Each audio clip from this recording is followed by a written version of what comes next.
जय श्री महाकाल। धर्म सत्य चैनल पर आप सबका स्वागत है। शिव भक्तों की कथाओं के सरोवर में अगली कथा है दारक की। आशा है पवित्र श्रावण मास में आप सब अद्भुत शिव कथाओं द्वारा शंभु भक्ति में आनंद ग्रहण कर रहे होंगे। आप सबसे निवेदन है, कृपया वीडियो को लाइक जरूर कर दीजिएगा। शिव भक्त विलास के 24वें अध्याय में है दारक की कथा। महर्षि अगस्त जी सुनाने लगे, जो लोग शिव भक्तों की रक्षा के लिए अपने प्राण भी छोड़ने में संकोच नहीं करते, वे भगवान शिव की कृपा से कर्म बंधन से छूट जाते हैं।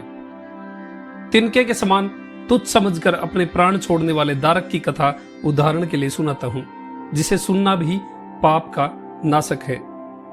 गोस्थल नामक एक शिव क्षेत्र है। वहां दारक नामक एक शिव भक्त प्रतिदिन शिव की सेवा करता था।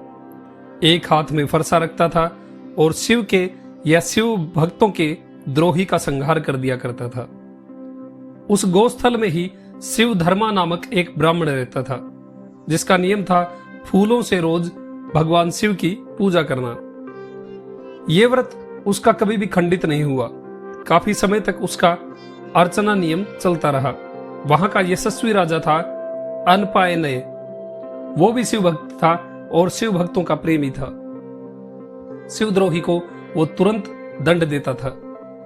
एक बार उसका सेनागज अत्यधिक मदमस्त हो गया, अर्थात उसकी सेना का एक हाथी बहुत पागल अवस्था में पहुंच गया। उसका मद इतना तेज और अधिक था कि उसे सूंघ अन्य हाथी भाग जाते थे। उसके दांत भी बहुत मजबूत और बहुत बड़े थे। लोग उसे दूर से देखकर ही डरकर भागते थे। महावत उसके आगे पीछे रहते थे, जो सबको सावधान करते रहते थे। सैनिक लोग दिन रात नगरों की रक्षा के लिए तैनात थे। एक दिन दोपहर की पूजा के पहले दारक स्नान करके बावड़ी पर गया। उसी समय शिव धर्मा फूल चुनकर ला रहा था। शिव धर्मा शिव के नाम गाता हुआ आ रहा था, जो नाम याद आने से भी व्यक्ति पवित्र हो जाता है। वो नहाकर हाथ में फूल लिए वहां से चला और उसी समय वो मस्त हाथी पानी पीने बावड़ी की ओर आ गया। रास्ता रुका देखकर शिव धर्मा एक ओर हो गया और हाथी पास आया देखकर प्रार्थना करने लगा कि हे महादेव, मुझे बचाइए। हाथी ने पास आकर उसके फूलों की टोकरी उठा ली और टुकड़े टुकड़े कर डाली। फूल भी सब बिखर गए। बिखरे हुए फूल देखकर शिव धर्मा दुखी हो गया और महावतों को डांटने लगा कि अरे राजा द्वारा भेजे गए दुष्टों, शिवार्चन का विरोध करने वाला ये हाथी तुम लोगों ने इधर क्यों भेजा है? क्या करूं, कहां जाऊं? मेरा कोई रक्षक नहीं, तुमने नहीं, ये तो शिवद्रोही राजा ने ही गलती करी है। उसके विलाप की आवाज दूर तक सुनाई दे रही थी। दारक के कान में जब उसकी आवाज पड़ी तो उसने आकर तुरंत शिवधर्मा से पूछा कि महात्मा जी, बताइए किसने पूजा के फूल बिखेर दिए? फिर आज मेरा पराक्रम देखिए। शिवधर्मा ने हाथी का एक काम कह सुनाया। दारक ने सुना तो कानों के हाथ लगाकर शिव शिव बोलने लगा। क्रोध से उसका सारा शरीर जल उठा।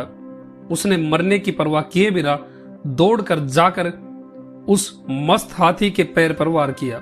हाथी चिंगाड़ कर पलटा, लेकिन जब तक वो दारक को सूंड में पकड़े तब तक दारक ने उसके दांतों के बीच माथे पर प्रहार किया।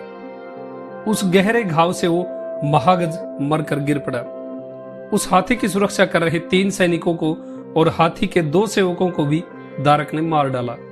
बाकी महावत डरकर भाग गए और यह विस्मयकारी घटना अनपायनय राजा को भी सुना दी। राजा तुरंत घटनास्थल पर पहुंचा और सारी स्थिति देखी और समझी। अंगरक्षकों को पीछे करके वो दारक और शिवधर्मा के पास गया और हाथ जोड़कर बोला कि मेरे हाथी से और मेरे योद्धाओं से जो काम हुआ है वो अवश्य मेरे द्वारा किया समझा जाना चाहिए। महादेव और उनके भक्त के प्रति मैं इस कर्म से अपराधी हुआ। इस पाप का मुझे मृत्यु के अलावा कोई भी प्रायश्चित नहीं दिख रहा। इसलिए हे दारक, इसी फरसे से तू मुझे मार डाल। तुझसे दंडित होकर मैं पवित्र हो जाऊंगा। ये सुनकर दारक तो दयालु हो गया, लेकिन राजा ने उसे दयालु होता देखकर उसके हाथ से फरसा छीन लिया और खुद अपनी गर्दन काटने को तैयार हुआ। यह देखकर दारक को बहुत पछतावा हुआ। उसने सोचा, अनपायनय शंभु का महान भक्त और धर्मपरायण है, ऐसा जाने बिना मैंने इसके हाथी और सिपाही सब मार डाले।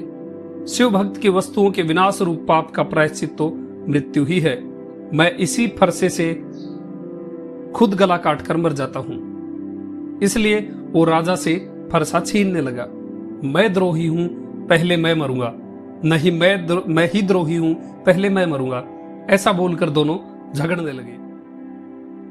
तभी आकाशवाणी हुई, अनपायने, मैं तुझ पर प्रसन्न हूं, क्योंकि तुमने साम्राज्य भी छोड़कर शिव भक्त द्रोह के प्रायश्चित रूप में मरना स्वीकार किया। और दारक, तुझसे भी मैं प्रसन्न हूं, तूने बहुत मुश्किल काम आज कर दिखाया। फरसा छोड़ दे, आज से तू मुक्त है, भावना से पूजा किया कर। जितने इस लीला में मरे हैं सभी उठ जाएं। हाथी और पांचों राजपुरुष तुरंत उठ खड़े हुए।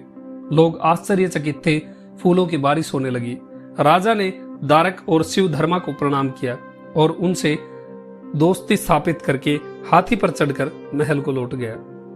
तब से दारक ने फरसा रखना छोड़ दिया और वहां मन से ही महेश्वर का पूजन करता रहा। 3 साल तक ऐसा करने पर उसे शिव प्रसाद से वो साक्षात्कार प्राप्त हुआ जो योगियों को भी दुर्लभ है। उसी दर्शन से वो मुक्त हो गया। कथा अच्छी लगी हो तो कमेंट में हर हर महादेव और ओम नमः शिवाय जरूर लिखें। वीडियो को लाइक करना ना भूलें। आपका दिन शुभ हो। जय श्री महाकाल।